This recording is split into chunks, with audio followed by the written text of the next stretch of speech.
আসসালামু আলাইকুম বন্ধুগণ। এই শাক শরীরের জন্য খুবই উপকারী একটা শাক।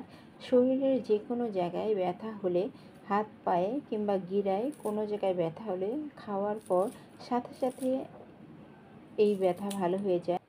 আসলে এক এক দেশে এক এক রকম নামে এই শাক পরিচিত। আমাদের দেশে এই শাক খানমান শাক নামে পরিচিত।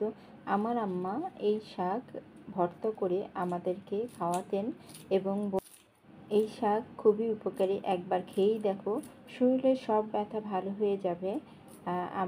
আমার আম্মার কথা মতো এই শাক খেয়ে ভাত এত মজা লাগতো, আর সেই ভাত খাওয়ার সাথে সাথে মুখে স্বাদ লেগে থাকতো। যাই হোক, আমি এখন শাকগুলা কেটে ধুয়ে পরিষ্কার করে নিয়েছি। এখন একটা প্যানের মধ্যে আমি হালকা একটু পানি দিয়ে এই শাকটা সিদ্ধ করে নিয়েছি।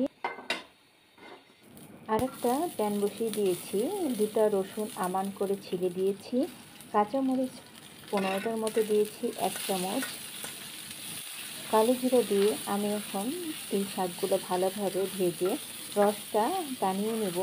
রসটা টেনে নিলে গলা চুলকানোর সম্ভাবনা খুবই কম। আসলে এই শাক কোনো গলায় চুলকায় না। হয়ে গেছে আমার ভাজা। এখন আমি শিলপাটার মধ্যে এটা একদম মিহি করে বেটে নিব। এখন খুব মিহি করে এই ভর্তাটা বাটতে হবে। ভর্তা দেখলেই কার না জিভে পানি এসে যায়। আসলে ভর্তা সবারই পছন্দ, সবাই খেতে ভালোবাসে। যাই হোক, আমার ভর্তা বাটা হয়ে গিয়েছে। আমি এখন 1 মুঠ পেঁয়াজ দিয়ে পেঁয়াজগুলো আমি আধা ভাঙা করব, পুরা বেটে ফেলবো না। আধা ভাঙা করলে দাঁতের মধ্যে ভর্তাটা পড়লে খেতে আরও মজা লাগবে। যাই হোক, আমার ভর্তা বাটা হয়ে গিয়েছে। এখন আমি ভর্তাটা দেখি আমারও জিভে পানি চলে এসছে। এখন আমি সরিষার তেল দিয়ে ভর্তাটা মাখিয়ে নিব।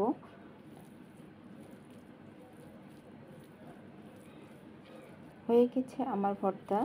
লবণ একটু খানিকটা কম মনে হচ্ছিল, আর একটু দিয়ে নিলাম।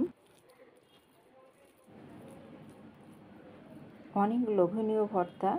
এখন আমি এখানে গরম ভাত নিয়ে একটু বেটে আমি এই ভর্তাটি খেয়ে নেব, কেননা ভর্তা করলে আর লোভ সামলানো যায় না। খেতে অনেক মজা হয়েছে, এত মজা যে খায় নেই সে এই স্বাদ বুঝবে না। এই ভর্তা দিয়েই পুরো ভাত খাওয়া হয়ে যাবে। এই খানমান এত একটা উপকারী শাক যা বলে বোঝানো যাবে না। ভর্তাটা অনেক মজা হয়েছে। আমার ভিডিওটি যদি এতটুকু ভালো লেগে থাকে, লাইক ও কমেন্ট করে পাশেই থাকবেন। আজ এই পর্যন্তই। সবাই ভালো থাকবেন, সুস্থ থাকবেন এবং এই শাকের ভর্তা করে খেয়ে দেখবেন। আসলেও অনেক মজা, অনেক টেস্টি।